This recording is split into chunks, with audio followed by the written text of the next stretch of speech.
Jensen says markets got it wrong on software. But here's what markets got right. Not every company is going to make it. And the evidence dropped in the last 48 hours, and it dropped like an avalanche. Let me show you the scoreboard here. Okay, check this out. Let's go with the first story. The company is C3.ai. It's an actual AI company.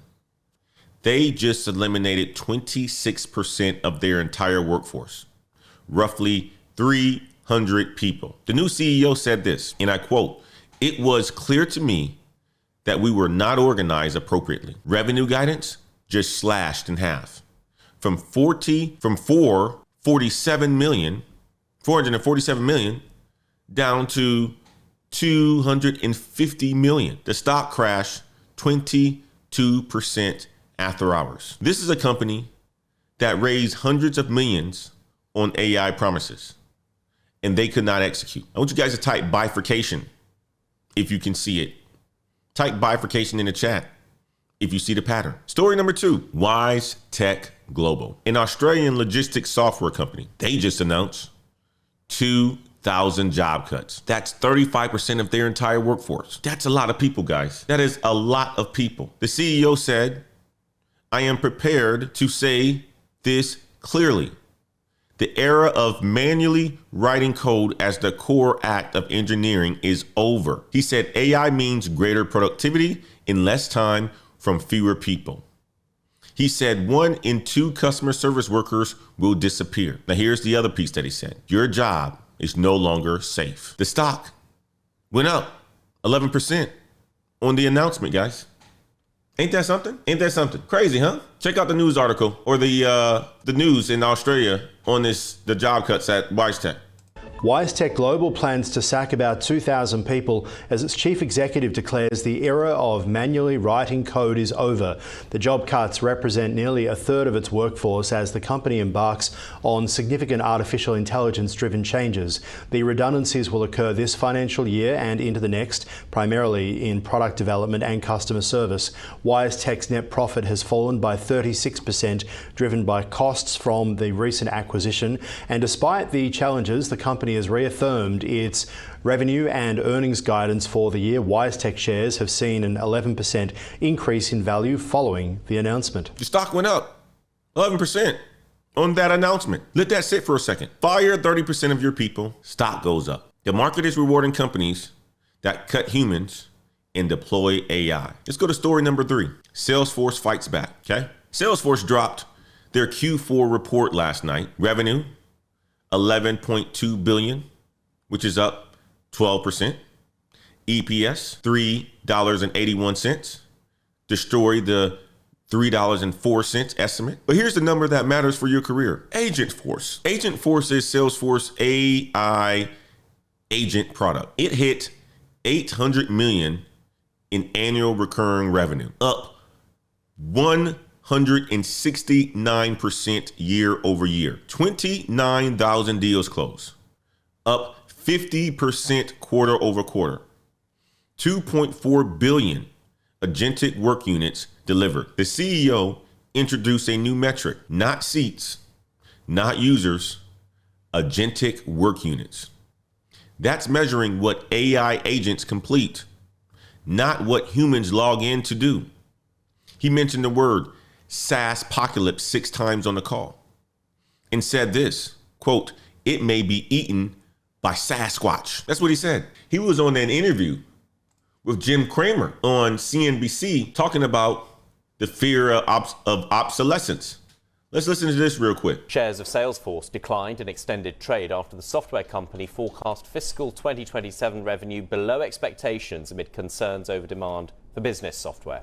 But the company cited agentic AI as a catalyst for future growth, raising its 2030 revenue forecast to $63 billion. The company also allocated $50 billion for new share buybacks, with CEO Mark Benioff citing low prices for the group.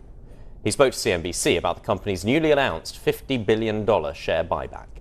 That was something that was announced on yesterday. You guys saw our latest breaking news yesterday afternoon, 4 p.m. 50 billion in stock buybacks. Crazy. You keep telling me how cheap our company is because we're going to do over $16 billion in cash flow this year.